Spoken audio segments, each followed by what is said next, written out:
합니다. 그날 있었던 일에 대한 보고, 그리고 상의할 일들에 대해서 상의를 합니다. 그날 설교 제목, 설교 본문 다 이렇게 기록을 해서 보고하고, 그러면 그것을 이제 서로 이야기를 나눕니다. 지난번에 하창수 전사님이 학생부 설교를 했는데 그 제목이 진짜 금수저더라고요. 진짜 금수저. 한참 웃었어요. 금수저보다 더 좋은 수저도 있더라. 다이아몬드 수저도 있더라. 그러면서 수저에 대한 얘기를, 아마도 하나님께로부터 난 하나님의 자녀인 우리야말로 금수저다, 막 이런 내용으로 설교를 했었던 것 같습니다. 성경 끊임없이 우리가 누구이냐 하는 것에 대해서 말씀을 합니다. 우리는 어떤 사람이냐, 이 땅에 어떤 존재인가 하는 것에 대해서 성경 끊임없이 우리에게 알려주고 계십니다. 베드로전서 2장 9절 말씀에 보면, 그러나 너희는 택하신 족속이요 왕같은 제사장이요 거룩한 나라요 그의 소유된 백성이니, 이런 너희를 어두운 데서 불러내어 그의 기이한 빛에 들어가게 하신 이의 아름다운 덕을 선포하게 하려 하심이라. 택하신 족속, 왕같은 제사장, 거룩한 나라, 그의 소유된 백성. 요한계시록 5장 10절은 또 이렇게 말씀하고 있어요. 그들로 우리 하나님 앞에서 나라와 제사장을 삼으셨으니 그들이 땅에서 왕노릇 하리로다 하더라. 왕노릇 하리로다 하더라. 성경은 우리가 이 땅에서 왕노릇할 존재로 부름받았다라고 분명하게 말씀하고 계십니다. 그리스도인이라면 누구든지 금수저, 하나님 나라의 로열 패밀리라는 것입니다. 주일학교 아이들이 부르는 노래도 있죠. 저도 예전에 불렀던 노래가 있어요. 왕 나는 왕자다. 하나님 나라에 나는 왕자다. 내가 비록 어릴지라도 나는 왕자다. 우리는 이렇게 왕 같은 제사장, 하나님 나라의 왕자, 공주라는 이야기를 늘 교회에서 듣고 살아왔습니다. 문제는 성경의 이런 말씀과 달리 우리의 현실은 매우 초라하다는 데 있어요. 성경은 우리를 로열 패밀리라 부르고 또 왕이다 이렇게 부르기도 합니다만은, 사실 우리는 왕족은커녕 삶을 유지하는 것조차 힘든 삶을 살아갈 때가 많기 때문에 그렇습니다. 그렇다면 성경에서 말씀하는 왕족이다 혹은 왕이라고 하는 말씀은 그저 약한 사람들을 위로하려고 하는 그런 말씀일 뿐일까요? 저는 전주이씨입니다. 그냥 전주이씨가 아니에요. 저는 이성계의 14대손 정성군파에 속해 있는 인물이에요. 그러니까 저는 왕족에 속한다고 이렇게 족보도 있습니다. 여러분 우습게 보지만 족보도 있고요. 저는 전주이씨의 정석군파에 속해 있는 아주 정통 왕족이라고 말할 수가 있어요. 하지만 그게 무슨 상관이 있느냐는 거죠. 그것이 현실엔 별 도움이 되지 못하더라라는 거예요. 그 민주화 운동을 하다가 고문을 당했던 분들이 과거를 떠올릴 때에 가장 괴로웠던 게 뭐냐면, 그때 겪었던 고통이 아니라 그 고문하고 있었던 그 고문관에게 잘 보이려고 자신의 비굴하게 굴었던 그것들이 너무 힘들더라라는 얘기를 해요. 정당하고 자기가 해야 할 일을 했다라고 얘기함에도 불구하고 고문할 때 그 고통을 이기지 못해서 그 사람들한테 잘 보이려고 했던 그 비굴함, 그게 너무 힘들다, 괴롭다, 그렇게 얘기를 해요. 노력 이퀄 능력 이퀄 성공이라는 등식은 게으름 이퀄 무능 이퀄 가난이라는 등식으로 자동적으로 연산이 되죠. 떠오릅니다. 가난의 이유를 노력이 부족한 개인의 탓으로 세상은 돌리고 있기 때문에 그렇습니다. 그래서 계급화하고 차별화합니다.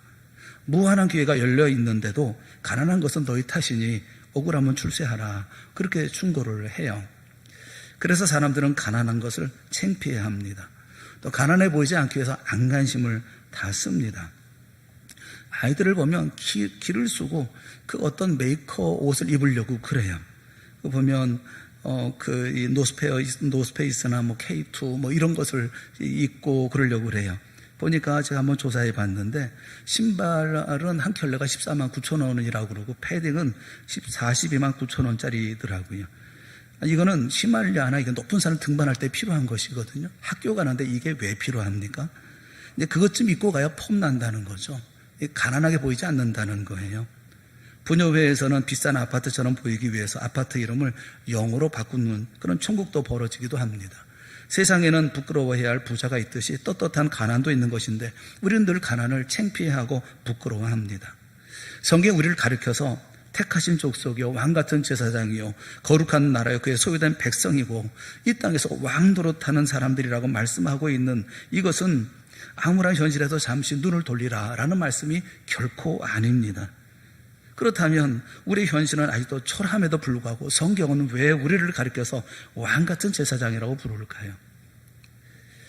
우리는 어려서부터 꿈을 키워라 또는 꿈이 없는 백성은 망한다는 이야기를 수도 없이 듣고 자랐어요. 그때마다 단골로 등장하는 인물이 요셉이었습니다. 요셉이라고 하는 사람은 꿈의 사람이었고 꿈을 성취하기 위해서 항상 준비했고 대가를 치를 줄 알았던 사람이다 라고 목사님들이 늘 요셉 이야기를 합니다. 그럴 때마다 저는 요셉이 별로 좋지 않았어요. 요셉은 너무 완벽한 인물이고 그와 비교당하는 것 같아서 마음이 좋지 않았습니다. 요즘 말로 말하면 요셉은 저에게는 엄친아였어요. 엄친아라고 하는 것은 엄마와 자식 간의 대화 중에 자주 등장하는 완벽한 엄마, 친구, 아들을 줄임말이죠. 엄마, 친구, 아들은 뭐든지 다 잘합니다. 엄친아 비슷한 말이 삼지라는 말도 있죠. 삼지, 착하지, 이쁘지, 공부 잘하지, 삼지. 요셉은 제게로는 엄친아였어요. 꿈도 잘 꾸지, 잘생겼지, 총리 대신도 됐지. 그런데 요셉은 사실 자기가 원해서 그런 꿈을 꾼 게 아니에요. 꿈을 꾸기는 했지만 요셉이 오매불망 간절히 소망하고 내가 이렇게 왕이 되어야 되겠다, 모두가 다 이렇게 추앙받는 사람이 되겠다 해서 꾼 꿈이 아닌 거예요. 요셉은 어느 날 밤 꿈의 습격을 받은 것입니다. 정확하게 말하면 하나님이 그분의 목적을 위해서 요셉을 선택하시고 꿈으로 알려주신 것입니다. 요셉에게서 흔히 말하는 이 꿈이라고 하는 것은 한 개인의 소망이나 어떤 소원을 말하는 게 아닙니다. 하나님이 자신의 일을 알리는 계시의 수단이었습니다. 바로에게 2번이나 같은 내용의 꿈을 통해서 하실 일을 보여주셨던 하나님이 요셉에게도 2번 같은 내용의 꿈을 통해서 하나님이 하실 일을 계시해 주신 것이죠. 이 꿈은 우리 모두가 갖고 있는 꿈이에요. 우리가 꾸고 싶어 꾼 꿈도 아니고 우리가 가진 꿈도 아니에요. 하나님께서 우리에게 주신 꿈이에요. 왕으로서의 꿈, 그리고 이 땅에 이루어야 할 꿈이 있어요. 그런데 이 꿈 때문에 요셉은 미움을 받습니다. 5절 말씀에 보면 요셉이 꿈을 꾸고 자기 형들에게 말하며 그들이 그를 더욱 미워하였더라. 미워한 거예요. 미워했는데 더 미워하게 되어졌다는 것입니다. 왜냐하면 창세기 37장 2절에 보면 요셉이 자기 형들을 고자질합니다. 그래서 이미 미운 털이 박혀 있어요. 게다가 아버지 야곱은 요셉만 편애합니다. 요셉에게 채색 옷을 입힙니다. 채색 옷이라는 것이 어디 또 나오느냐 하면 사무엘하 13장 18절에 또 나와요. 다윗의 딸이 있습니다. 이스라엘의 다윗 왕의 딸 다말 공주가 입었던 옷이 채색 옷이에요. 다말이 채색 옷을 입었으니 출가하지 아니한 공주는 이런 옷으로 단장하는 법이라, 그렇게 말씀하고 있어요.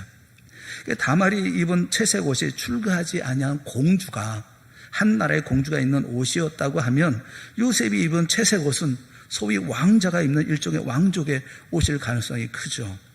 그렇다고 한다면 야곱은 자기 가족의 후계자로 요셉을 점찍어 두고 있고, 그래서 요셉에게만 일종의 왕복을 입힌 것으로 볼 수가 있어요. 아버지가 요셉에 대한 편애죠. 이 형제들의 마음이 얼마나 큰 상처를 주었을지 불을 보듯 뻔합니다. 4절 말씀해 보면 그의 형들이 아버지가 형들보다 그를 더 사랑함을 보고 그를 미워하여 그에게 편안하게 말할 수 없었더라. 편안하게 말할 수 없었다는 얘기가 뭐냐면 문자적으로 직역하면 안녕, 샬롬 이렇게 인사할 수 없었다는 거예요. 보고 인사를 해야 되는데 인사를 안 해요.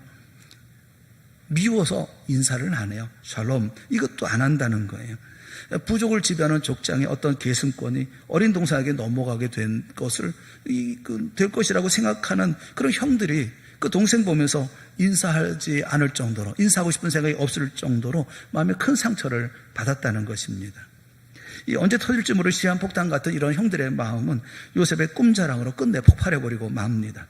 자신과 형제들이 밭에서 곡식단을 묶고 있는데 자기 단은 일어서고 형들의 단이 자기 단을 둘러선 다음에 절을 하는 그런 꿈을 꾸었다고 요셉이 또 얘기한 거예요.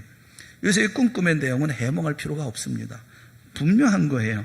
형들이 보인 반응은 당연한 것이죠. 8절에 보면 그의 형들이 그에게 이르되 네가 참으로 우리의 왕이 되겠느냐. 라고 야단을 해요. 참으로 우리를 다스리게 되겠느냐 하고 그의 꿈과 그의 말로 말미암아 그를 더욱 미워하더니 미워하고 또 미워합니다. 왕 꿈을 꾸고 왕이 될 것이라는 요셉의 말에 형들의 미움은 커져만 갔죠. 아버지의 편애를 봤더니 이게 간이 부었나 이런 생각이 드는 거예요. 그뿐만이 아니죠. 이번에는 해와 달과 11별이 요셉에게 절하는 꿈을 꿉니다. 이걸 또 얘기를 해요. 그래서 10절에 보면 그가 그의 꿈을 아버지와 형들에게 말하며 아버지가 그를 꾸짖고 그에게 이르되 내가 꾼 꿈이 무엇이냐? 나와 내 어머니와 내 형들이 참으로 가서 땅에 엎드려 내게 절하겠느냐? 이 땅에 엎드려라는 말이 아주 그 마음이 전입가경인 그런 모습을 볼 수 있잖아요. 화가 많이 난 거죠. 턱도 없는 소리 하고 있구나. 이렇게 이게 좀 예의도 없구나. 이렇게 얘기하고 있는 거죠. 야곱은 아들을 그래 사랑해서 그래도 이 마음을 이 이야기들을 가슴에 담지만 요셉의 형들은 이 요셉의 꿈 때문에 그를 더욱더 미워하게 되었습니다. 형들의 마음은 질투심 정도가 아니었어요. 그냥 미워하는 정도가 아니었습니다. 사리를 뿜고 있었던 거예요. 18절부터 20절 말씀 우리 한번 찾아서 한번 읽어봤으면 좋겠어요. 18절부터 20절 다 같이 보죠. 시작. 요셉이 그들에게 가까이 오기 전에 그들이 요셉을 멀리서 보고 죽이기를 꾀하고 서로 이르되 꿈꾸는 자가 오는도다. 자, 그를 죽여 한 구덩이에 던지고 우리가 말하기를 악한 짐승이 그를 잡아먹었다 하자. 그의 꿈이 어떻게 되는지를 우리가 볼 것이니라 하는지라. 형들이 동생 요셉을 죽이고자 했던 이유가 뭐냐면 저 요셉을 죽이면 그가 꾼 꿈이 어떻게 될 것인지 우리가 볼 것이니라. 이렇게 해도 그 꿈이 이루어질까? 방해하고 없애고 싶고 보고 싶지 않은 형들의 마음이 이제 사리까지 품게 되어지는 것이죠. 그런데 형들은 요셉의 꿈을 오해하고 있는 것입니다. 언뜻 보기에 요셉의 꿈은 일신상의 영달을 보여주는 꿈처럼 보이기도 해요. 물론 많은 해석자가 요셉의 꿈을 개인적인 성공으로 오해해서 그렇게 설명하는 분들도 없지 않아요. 열악한 상황을 극복하고 고위직에 오르거나 성공한 사람들의 이야기를 하면서 곧잘 요셉을 언급하기 때문에 평범한 그리스도인들에게는 요셉은 사랑스러운 인물이 아니라 오히려 우리와는 거리가 먼 특별한 존재처럼 생각하기도 합니다. 요셉의 꿈은 개인적인 성공의 꿈이 아니에요. 가족의 절을 받는다는 게 뭐 그렇게 대단한 거겠어요? 또 애굽의 총대장이 된다는 것이 뭐 그렇게 중요한 것이겠습니까? 요셉 말고도 총리가 된 사람이 한둘이겠습니까? 요셉의 꿈은 그런 꿈이 아니에요. 이 한 사람 높은 데 올려 세워놓고 그 다음에 많은 사람들 존경을 받고 많은 사람들에서 일을 하는 그 거대한 인물이 되고자 하는 그런 꿈을 주님께서 그에게 꾸게 하신 게 아니에요. 요셉의 꿈은 아브라함과 그의 후손을 택해서 열방의 복의 근원이 되게 하시려는 하나님의 목적이 누구를 통해서 이루어질지를 보여주고 계시는 거예요. 아브라함을 통해서 모든 열방이 복을 받게 되어질 것인데 이 하나님의 비전을 실현해 나아갈 사람이 야곱의 아들 중에 누구인가를 알려주시고 보여주시는 꿈이라고요. 그런데 형들은 제쳐놓고 다름 아닌 11번째 아들인 요셉이 선택된 거예요. 이 점이 못마땅한 거죠. 하나님의 뜻은 하나님의 꿈은 이루어져야 합니다. 그런데 왜 쟤입니까? 왜 저 사람입니까? 라는 거죠. 형들은 물론 아버지와 어머니도 요셉에게 절하는 이 모습은 당시로서는 전혀 이해할 수도 없고 용납할 수도 없는 거예요. 하나님이 요셉을 통해서 하시려는 일은 모든 기존 질서를 무너뜨리는 것이니까요. 이 세상의 질서를 무너뜨리는 거예요. 요셉의 꿈은 부모와 장자 중심의 기존 사회의 질서를 전복하는 내용인 것입니다. 아버지 야곱조차도 받아들일 수가 없어서 요셉을 꾸짖습니다. 세상은 이런 꿈을 용납하지 않아요. 기존 질서를 흔들면서 이 모든 걸 파괴하겠다고 하는 이런 모든 것을 받아주지 않습니다. 이 세상은 개천에서 용꿈 꾸는 애들을 비난하고 비웃습니다. 꿈도 꾸지 말라라고 말해요. 내가 무슨 지도자냐? 말합니다. 내가 무슨 진리를 가르치냐? 말합니다. 내가 왕이냐? 내가 우리를 지도하겠냐? 라고 얘기를 합니다. 21세기 우리나라는 자본주의 계급사회로 바뀌고 있습니다. 사회 계층 간의 그 벽이 점점 두터워지고 있어요. 텔레비전 드라마를 보면 서로 사랑하는 연인들을 갈라놓으려고 하면서 쉽게 나오는 얘기들이 그런 얘기예요. 감히 너 같은 게 함부로 우리 집안을 넘봐? 이런 얘기들 쉽게 듣지 않아요? 옛날과 같은 양반이나 쌍놈이나 이런 사회는 아니지만 은연중에 우리 정서 안에는 엄청난 사회 계층 간에 벽을 쌓고 있다고요. 또 벽을 쌓아 올리고 있어요. 오늘날 한반도는 개천에서 욕나는 거 보지 못하는 사회입니다. 현실에 충실하라고 말합니다. 잘난 체 하지 말라고 말합니다. 그 꿈 꾸지 말라고 말합니다. 넌 그냥 그 삶에서 그냥 엎드려 있어 라고 말합니다. 그게 오늘날의 세상이고 사회예요. 그래서 요셉에게 주신 꿈처럼 주님이 우리에게 주신 꿈은 위험합니다. 먼저 된 자가 나중되고 나중된 자가 먼저 되는 꿈, 이 세상에 먼저 된 자 중에 누가 좋아하겠어요? 세상은 꿈꾸는 자를 싫어합니다.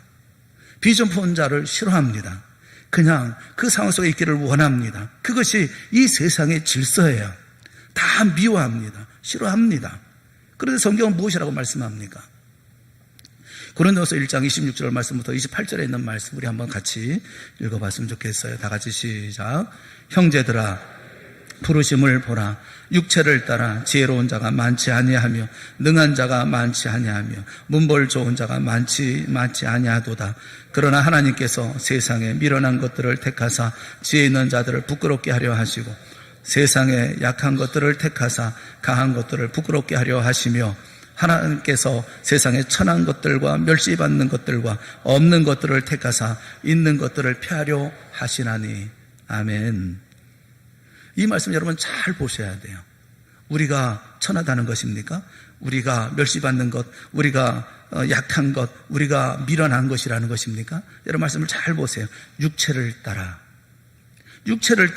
지혜로운 자가 많지 아니하며 능한 자가 많지 아니하며 문벌 좋은 자가 많지 아니하도다. 세상에서 볼 때 예수 믿는 사람들, 하나님의 자녀들, 이 형제들을 하나님께서 부르시는 사람들은 지혜롭지도 않고 능하지도 않고 문벌 좋은 자도 없는 거예요.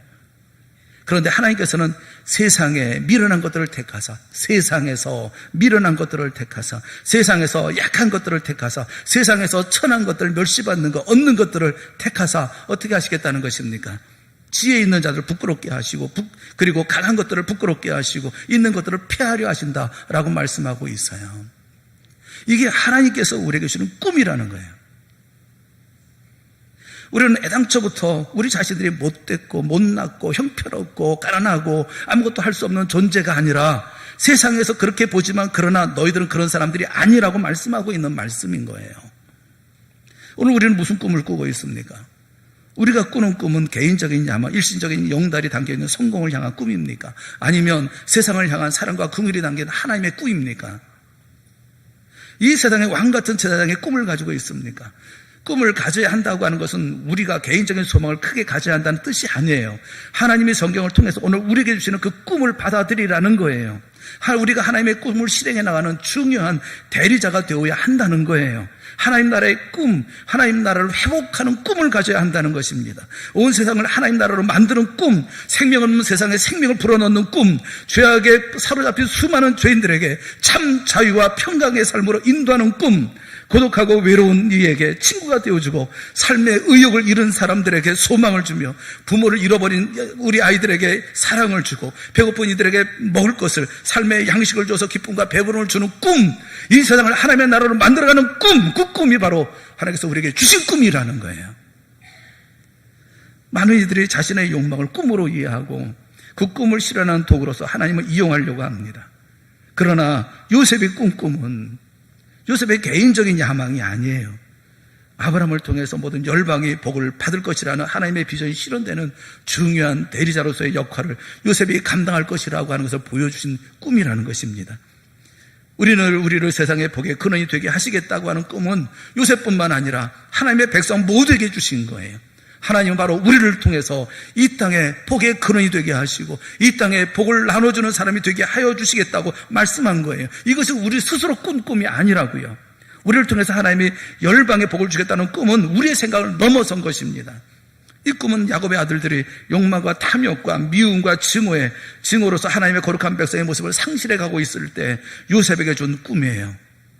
세상에 집착하지 않고 세상을 나그네와 행인으로 살아가는 사람만이 가지는 하나님의 백성, 하나님을 진실하게 섬기며 내 이익을 위해서가 아니라 하나님께서 내게 주신 인생의 목적을 위해 달려갈 수 있는 이런 사람이 가지게 되어주는 꿈인 것입니다. 종종 우리는 편하게 살다가 가면 되지 굳이 힘들게 뭐 이런 하나님께서 맡기신 모든 사명들 감당하는 거, 뭐 이런 것을 해야 되는가라고 얘기할 때가 있어요. 그런 생각이 들 때가 있죠. 내가 왜 이런 일을, 내가 왜 이런 수모를, 내가 왜 이런 어려움을 내가 손해봐야 되고, 내가 희생해야 하고, 내가 죽도록 참아야 되고, 내가 견뎌야 되고, 내가 피 흘려야 되고, 내가 죽어야 하기 때문에. 그러나 그럴 때마다 기억해야 됩니다. 꿈은 소명이라는 거예요. 우리의 꿈은 자신이 원하는 게 아니라 하나님께서 우리에게 주신 사명이라는 것을 기억해야 합니다. 우리에게 주신 꿈은 세상이 만든 모든 질서를 위협하는 꿈이기 때문에, 그래서 이 일로 말미암아 고난을 당하게 되어지는 것입니다. 채색 옷을 입고 왕의 옷을 입고 왕의 꿈을 꾼 요셉이, 그것도 형들에게 팔려 애굽에서 노예가 되었어요. 도대체 요셉의 꿈이 어떻게 될 것인지, 요셉의 앞날은 어떻게 될 것인지 모두가 다 걱정스럽지요. 요셉의 인생 앞에 엄청난 먹구름이 몰려오고 있는데 성경은 마치 아무런 일도 없었다는 것처럼 말씀을 해요. 창세기 39장 2절과 3절에 있는 말씀을 우리 한번 같이 보았으면 좋겠어요. 다 같이 보겠습니다. 시작. 여호와께서 요셉과 함께 하심으로 그가 형통한 자가 되어 그의 주인 애굽 사람의 집에 있으니 그가 주인이 여호와께서 그와 함께 하심을 보며 또 여호와께서 그의 범사에 형통하게 하심을 보았더라. 아멘. 이해할 수가 없어요. 여호와께서 요셉과 함께 하셨다면서 요셉의 삶은 왜 이 모양인지, 형들에게 팔려서 노예로 팔려와서 잡혀왔는데 하나님이 요셉과 함께 하셨다, 또 형통하게 되었다, 이게 무슨 의미가 있는 것인지, 노예가 형통해봤자 그게 무슨 대수이고 하나님이 함께 하신다고 하더라도 그게 무슨 크게 위로가 되겠느냐, 우리 생각할 수 있지 않겠어요? 그저 후에 총리 대신에 올랐으니까 하나님이 함께 하셨다, 형통하게 하셨다라고 하는 게 아닐까, 이해가 되지 않아요. 그런데 이 상식과 이성으로 이해가 되지 않는 이런 논평은 요셉 이야기의 핵심 메시지를 전달하는 중요한 장치인 것입니다. 이것은 요셉을 향한 하나님의 사랑은 요셉의 인생의 고난을 면제해주지 않는다는 거예요. 첫째, 하나님은 요셉의 인생의 고난을 면제해주지 않습니다. 하나님의 사랑은 형들의 질투와 시기심으로 요셉을 노예로 파는 것을 막지 않으십니다. 그런데 두 번째, 하나님은 요셉이 꿈 때문에 노예로 팔려갈 때 함께 하시고 보호해 주신다는 걸 분명하게 선언하고 있는 거예요. 형들이 요셉을 미워하고 죽이려고 해도, 애굽에 팔아도 하나님 요셉과 함께 하시고 형통케 하신다는 거예요. 그리고 마침내 그 꿈을 이루어 주신다는 거예요. 그래서 하나님의 백성은 그 왕의 꿈 때문에 세상에서 고난을 당한다 하더라도 두려워하지 말라는 것입니다. 우리가 하나님이 주신 꿈 때문에 이 세상에서 미움을 받는다 하더라도 하나님이 여전히 우리와 함께 하실 것이고 우리로 하여금 그 모든 일을 감당해 나아갈 수 있도록 형통케 하여 주실 것이라고 말씀하고 있는 것입니다. 많은 분들이 요셉이 총리 대신이 되는 꿈 때문에 버틸 수 있었다, 그렇게 말하는데 그렇지 않아요. 요셉은 애굽의 총리가 되는 이런 개인적인 꿈을 늘 생각하고 그 꿈을 이루기 위해서 대가를 지불한 것처럼 얘기하지만 그렇지 않습니다. 요셉은 형들이 음식을 사러 왔을 때 그 앞에서 절을 하기 전에, 그 전에는 꿈에 대해 생각해 본 적이 없어요. 창세기 42장 6절에 보면 때 요셉이 나라의 총리로서 그 땅 모든 백성에게 곡식을 팔더니 요셉의 형들이 와서 그 앞에서 땅에 엎드려 절하며, 넘어가서 9절에 보면 요셉이 그들에게 대하여 꾼 꿈을 생각하고 형들을 보고 나서 내가 그런 꿈을 꾸었지 생각이 났어요. 만일 요셉이 꿈을 꿀 때부터 애굽의 총리가 되기를 원하는 마음을 가지고 있었다면 그건 과대망상입니다. 70명밖에 안 되는 작은 히브리 종족에 속한 17살 소년이 세계 최대의 제국인 애굽의 총리가 되는 거, 이거 상상도 할 수 없는 일인 것입니다. 요셉은 그저 어떠한 상황에서든지 하나님만 신뢰합니다. 하나님이 함께 하시고 형통하게 하셨고 아무도 상상하지 못한 방법으로 그는 애굽의 총리가 되었어요. 요셉은 무슨 일이 일어날지 전혀 모르는 상황에서 묵묵하게 자기에게 주어져 있는 운명의 길을 뚜벅뚜벅 걸어가고 있었습니다. 이런 요셉에게 하나님이 함께 하셨고 형통하게 하셨어요. 형들에게 팔려 노예로 생활한 10년 동안 보디발의 아내에게 누명을 쓰고 감옥 생활한 3년 동안 하나님께서 함께 하시고 형통하게 하셨고, 하나님은 그 누구도 생각하지 못했던 방식으로 애굽의 총리가 되게 하셨고 7년간의 대기근에서 수많은 생명들을 구해내게 되었습니다. 우리는 요셉의 이런 이야기를 통해서 그리스도인이 누구인지를 분명히 알아야 합니다. 그리스도인은 왕입니다. 동시에 종입니다. 그리스도인은 감옥에 갇힐 수도 있습니다. 종으로 살아가는 삶도 살아갈 수가 있습니다. 그럼에도 불구하고 그는 여전히 꿈을 가지고 있는 하나님의 백성이고 그는 하나님께서 이 땅에 보내신 이 땅의 왕인 것입니다. 요셉은 왕의 의복을 입고 왕의 꿈을 꾸는 왕의 신분이었지만 종의 생활을 하고 그리고 죄수의 생활을 합니다. 이것은 누구보다 우리 주님이 잘 보여주고 계셔요. 만왕의 왕인 예수님이 종으로 섬기도록 이 세상에 보냄을 받았다고 한다면, 이 세상에서 그와 같은 섬김의 삶을 사셨다고 한다면 오늘 그의 제자들은 더 말을 무엇하겠어요? 루터는 이 같은 진리를 이렇게 말했습니다. 우리 그리스도인은 왕의 신분이지만 종으로 섬기도록 부름을 받았다라고 말하고 있어요. 이중적 정체성에 대해서 말하고 있어요. 우리는 왕입니다. 동시에 우리는 종입니다. 왕의 꿈을 가지고 있습니다. 현실에서는 그러나 종의 모습을 가지고 있는 것, 이게 그리스도인의 정체성이라고 얘기를 하고 있는 거예요. 오늘날 그리스도의 제자라고 하는 우리는 왕의 신분으로서의 특권과 혜택만 요구하지 종으로서 세상을 섬기는 일은 등한시하고 있어요. 예수님께서 십자가 위에서 아버지여 저희를 사하여 주옵소서 자기 하는 것을 알지 못합니다 라고 기도하신 것은 우리도 해당되는 말이 아닌지 모르겠습니다. 하나님이 우리를 통해서 세상을 복주시려는 목적이 나를 통해서 성취되고 있습니까? 부자가 되고 성공해서 세상에서 유명해지기는커녕 오히려 요셉처럼 남의 일터에서 머슴살이 하는 느낌이 드십니까? 그런데 그런 머슴살이를 하면서도 요셉처럼 하나님께 함께 하셔서 우리를 통해서 일하게 하는 그 집이라든가 사람이라든가 기관이 복을 받는다고 한다면 우리는 하나님의 목적을 이루고 있는 것이 아닙니까? 그러므로 오늘의 삶에 대해서 걱정하고 좌절하고 근심할 것이 아니라 이 삶을 견뎌야 되는 거예요. 왕의 꿈을 꾸어도 13년 동안 고통스러운 종의 현실 속에 묵묵히 하나님을 신뢰한 결과 요셉은 그 누구도 기대하지 못했던 방식으로 애굽의 총리가 되었습니다. 그런데 애굽의 총리가 꿈의 결과입니까? 그렇지 않습니다. 그런 하나님께서 주신 이스라엘의 왕의 자리에서 이스라엘을 비롯한 모든 백성에게 복을 주었던 실제적인 왕의 삶을 살았어요. 그러면서 그는 여전히 종이었습니다. 그런 하나님의 종이었어요. 보디발의 집에서도 감옥 속에서도 애굽의 총리로서도 그는 여전히 종이었어요. 자기의 주어진 일을 감당하고 있었던 사람이에요. 애굽의 총리가 대단한 것입니까? 굉장한 것입니까? 놀라운 것입니까? 성공입니까? 하나님의 작정에서 태에서 야곱과 요셉이 선택된 것처럼 우리도 이미 모태에서 하나님의 작정에 의해 선택되어진 사람들입니다. 하나님은 거의 막내된 요셉을 선택하셔서 왕의 꿈을 요셉이 평생 이루어야 할 사명으로 주신 것처럼 우리에게도 우리의 의지와는 상관없는 왕 같은 제사장이 되는 왕의 꿈을 우리에게 사명으로 주셨어요.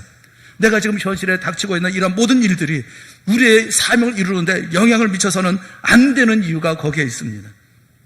하나님 주신 사명의 길을 감당할 때 주님은 우리와 함께 하시겠다고 약속하셨어요. 비록 종이지만 형통한 자가 되게 하신 것처럼, 누명을 쓰고 감옥에 갇혔지만 형통한 자가 되게 하신 것처럼 하나님은 우리의 길을 형통하게 하여 주실 줄로 믿습니다. 꿈을 가지십시오. 종의 꿈이 아니라, 죄수의 꿈이 아니라 왕의 꿈을 가지십시오. 왜냐하면 우리 이 땅에 하나님께서 이 땅에 왕 노릇하라고 보내주신 사람들이기 때문에 그렇습니다. 왕의 꿈을 꾸는 우리는 현실의 모습에 비관하거나 좌절하지 말아야 하는 것입니다. 그리스도의 좋은 군사로서 그리스도와 함께 종으로 고난을 받는다면 하나님이 함께 하실 것이고 언젠가 그리스도와 함께 왕노릇하게 되어질 것입니다. 그때까지 왕의 꿈을 꾸며 종의 현실을 견뎌나가야 하는 우리가 되어줘야 합니다. 하나님의 백성이 누굽니까? 이 질문에 대한 답은 요셉을 통해서 분명히 볼 수가 있어요. 신분은 왕이지만 종으로서 섬김의 삶을 살아가는 존재, 비록 내가 이런 어려운 가운데 있다 할지라도 반드시 이 일들을 통하여 왕으로서의 꿈을 이루어 나가는 존재, 그것이 바로 오늘 우리들인 것입니다.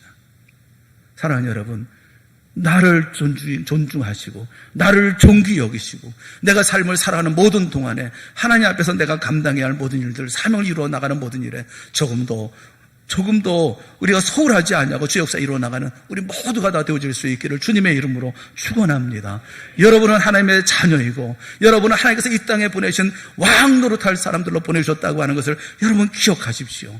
왕의 꿈을 가십시오. 왕의 비전을 품으십시오. 내 인생 가운데 그 역사를 이루어 나가십시오.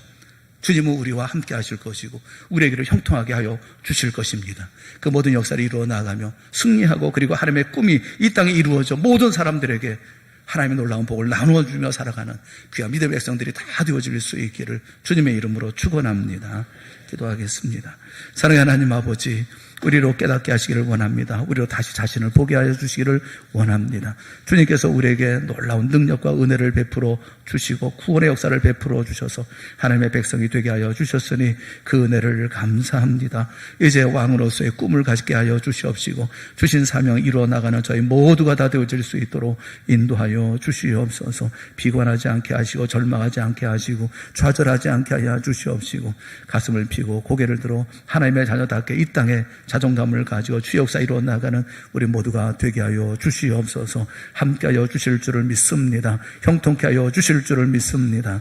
주님과 함께 그 나라를 그 자리에 이르기까지 힘내어 달려가는, 결코 넘어지지 않고 쓰러지지 않고 흔들거리지 아니하고 비틀거리지 아니하고 끝까지 달려가 주의 영광 드러내는 우리 모두가 되게 하여 주시옵소서. 예수님의 이름으로 기도드리옵나이다. 아멘.